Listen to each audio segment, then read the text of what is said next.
Shri Venkateswara gold తాకట్టులో ఉన్న మీ బంగారాన్ని విడిపించి కొనబడును.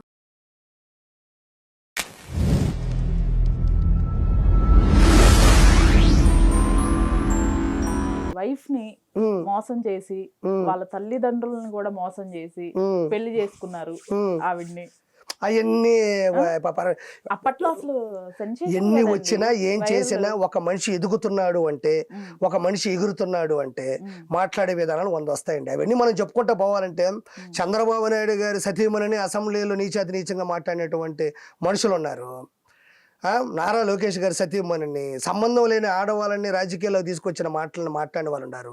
సోషల్ మీడియా వచ్చే కొద్దీ, సోషల్ మీడియా డెవలప్ అయ్యే కొద్దీ ఇంట్లో కూర్చొని మనం ఒక 100 రూపాయలు ఖర్చు పెడితే బస్సు ఎక్కుతాం, అవునా కదా? ఒక 100 రూపాయలు పెట్టి బస్సు ఎక్కుతాం, 100 రూపాయలు పెట్టి సినిమా థియేటర్కి వెళ్తాం. కామెంట్ పెట్టాలని చాలా ఈజీ అయిపోయింది. ఎవడు ఏదైనా పెడతాడు. వాటికి నేను సమాధానం చెప్పాల్సిన అవసరం లేదుగా. నేను ఎవరికైనా సమాధానం చెప్పాలి, నా భార్య చెప్పాలి, నా భార్య నేను చెప్పాలి. అయినా మనం పడుచుకోవాల్సిన అవసరం లేదు. ఏమని పిలుస్తారు? లక్కీ అని పిలుస్తారా ముందుగా? చింతల్లి అంటాను నేను. చింతల్లి అంటాను, చిన్ని అంటాను, చింతల్లి అంటాను. ఓకే. తనకి సంబంధించి ఈవెన్ తన హ్యాండిల్స్ లో కూడా దారుణమైన కామెంట్స్, ఒక టైంలో అసలు డిప్రెషన్ కి వెళ్ళింది అవన్నీ చూసుకొని అని విన్నాం. ఆ టైంలో ఎలా హ్యాండిల్ చేశారు అసలు? హ్యాండిల్ లేదండి. ఇప్పుడు చూడాలంది సినిమా చూస్తారా మీరు ఎప్పుడన్నా? ఓ పిల్లోని ప్రకాష్ రాజ్ ఇలా పడేస్తాడు, సస్తే సహు వస్తే రా అంటాడు, అంతే. చేసుకొని అలా చేశారా మీరు? అలానే చేయాలండి. ఇప్పుడు నేను ఎప్పుడు ఏ నిర్ణయం తీసుకున్నా, మా నాన్న అంటే అంత చదువుకున్నది కాబట్టి తనకు అర్థం అవుతుంది. మా నాన్న పెద్ద తెలియదు, చెప్పను కూడా పెద్దగా. నాయన ఇలా అంటాను అంతే తప్ప.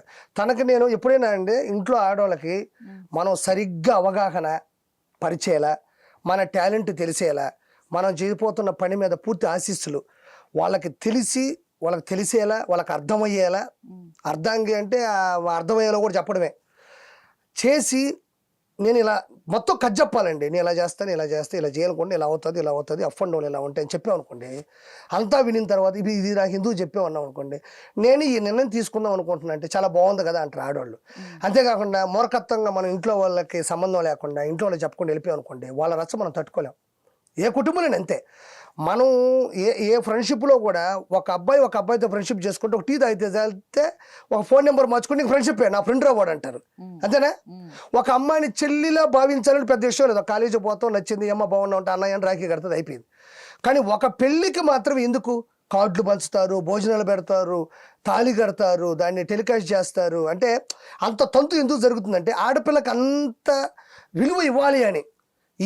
అంటే ఒక చెల్లి లాంటి చెల్లో, తల్లి లాంటి తల్లో, ఫ్రెండ్ లాంటి ఫ్రెండో కాదు, భార్య లాంటి భార్యలు ఉంటారు ఎక్కడన్నా. నా భార్య లాంటిది అని అంటే చెప్పు తీసుకొని కొడతారు సమాజం.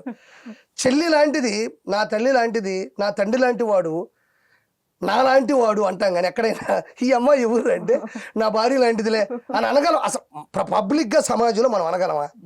కాబట్టే మనం ఒక అమ్మాయిని పెళ్లి చేసుకున్నప్పుడు ప్రతి అమ్మాయి గొప్పదేనండి భార్య. ఆ భార్యనికి విలువ ఇవ్వాలి, కూర్చోబెట్టాలి.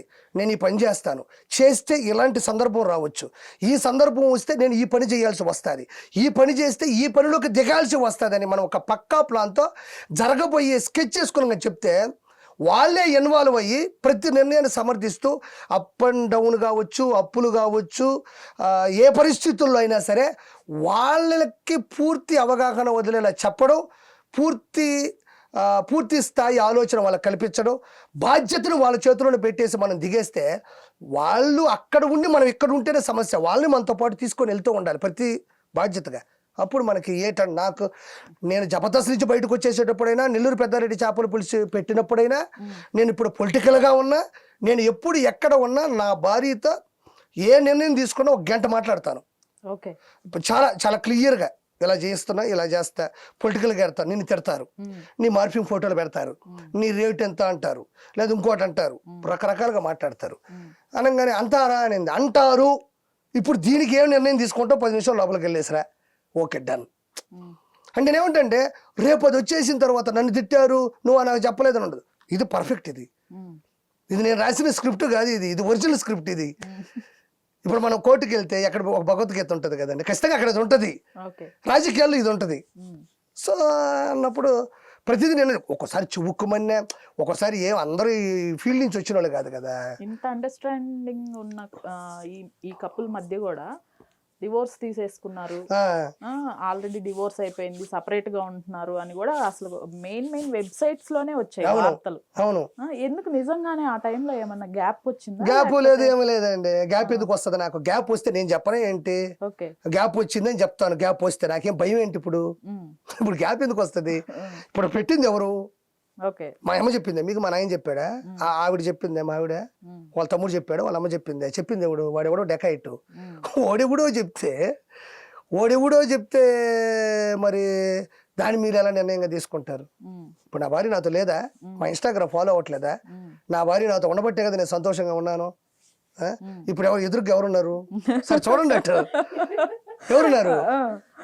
నా భార్య కదా. అడుగుతున్నాను అసలు మధ్యలో ఒకవేళ నా భార్య నన్ను వదిలిపెట్టి వెళ్ళిపోయింది అనుకోండి, భారతదేశంలో చాలా మంది భార్యలు వాళ్ళకి నచ్చక వెళ్ళిపోయారు అనుకోండి, నా భార్య నన్ను వదిలిపెట్టి నేను చెప్తాను కదా నా భార్య నాతో ఉండలేకపోయింది, నా భార్యకి నేను నచ్చలేదని చెప్పుకునే దమ్ము ధైర్యం కూడా కిరాకార్పేక ఉంది. దాంట్లో దాపరికం ఏముంది? ఇప్పుడు నాకు భారతదేశంలో ఉండే వాళ్ళందరూ వచ్చి పెళ్లి చేయలేదు కదా, మాకు మేమేగా పెళ్లి చేసుకున్నాం, మరి ఎవరికి ఇబ్బంది ఏముంది? అయిన పట్టించుకునేది ఉండదు నేను. అసలు బయట ఇలా మాట్లాడే కిరాకార్పి గారు ఇంట్లో అసలు బేభత్సంగా చిన్ని చేతిలో తన్నులు తింటారు. అవును, 100%. ఇప్పుడు తాగి వెళ్తాను కదండి, ఎప్పుడన్నా ఏదైనా ఫంక్షన్కి వెళ్తాం, వరవరమంటది అక్కడ, బ్రాండ్ పెడతారు కదండి. అప్పుడంటే నేను పెళ్లి చేసుకు ముందు ఏదైనా ఫ్రెండ్స్తో వాళ్ళతో ఉండేటప్పుడు తాగేవాడిని అంటే రోడ్ల మీద దాకా గొడవలు చేశారు అట్లా చేస్తే కదా, కానీ ఎవరిని పిలిచినప్పుడు తాగేవాడిని. మా ఆవిడ వచ్చిన తర్వాత ఏం లేదు నాకు ఇప్పుడు అదేమి.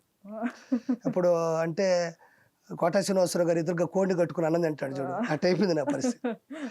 ఎప్పుడైనా ఇంకా తప్పక సరే ఏదో మేనేజ్ చేద్దామని చెప్పి ఇంటికి పోతాను, ఆ రోజు అవుట్ అండి, కొడుతుంది, భయంకరంగా కొడుతుంది. ఇట్ట చూస్తారేంటండి? ఇప్పుడు ఆవిడ చెప్పేది నా ఆరోగ్యం కోసమే, ఆవిడ చెప్పేది నా మంచి కోసమే, నువ్వు మంచి పొజిషన్ లో ఉండవు, తాగి దిగజారబాకు అంటది. ఎవడైనా తాగేగా దిగజారుతాడు? ఇప్పుడు భారతదేశంలో జరిగే యాక్సిడెంట్లన్నీ తాగే కదా 99% జరుగుతున్నాయి. చెప్పండి మీరు.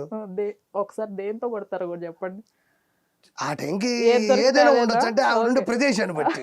అది కిచెన్ అయితే స్పూన్లు ఉండొచ్చు, గెరిట్లు ఉండొచ్చు, మూకులు ఉండొచ్చు, లోపల ఉంటే పిల్లోలు ఉండొచ్చు. ఒకరోజు నన్ను కొడితే మా నాయన దాక్కున్నాడు.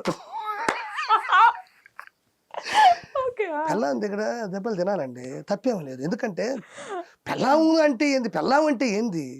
పెళ్ళాం అంటే ఊరికే తీసేస్తే ఎట్ట వాళ్ళ పాపం, వాళ్ళ ధైర్యం, మనం తీసుకునే నిర్ణయాల్లో వాళ్ళు ఎన్నిసార్లు కుంగిపోయి ఉంటారు, ఎన్నిసార్లు ఇబ్బంది పడి ఉంటారు.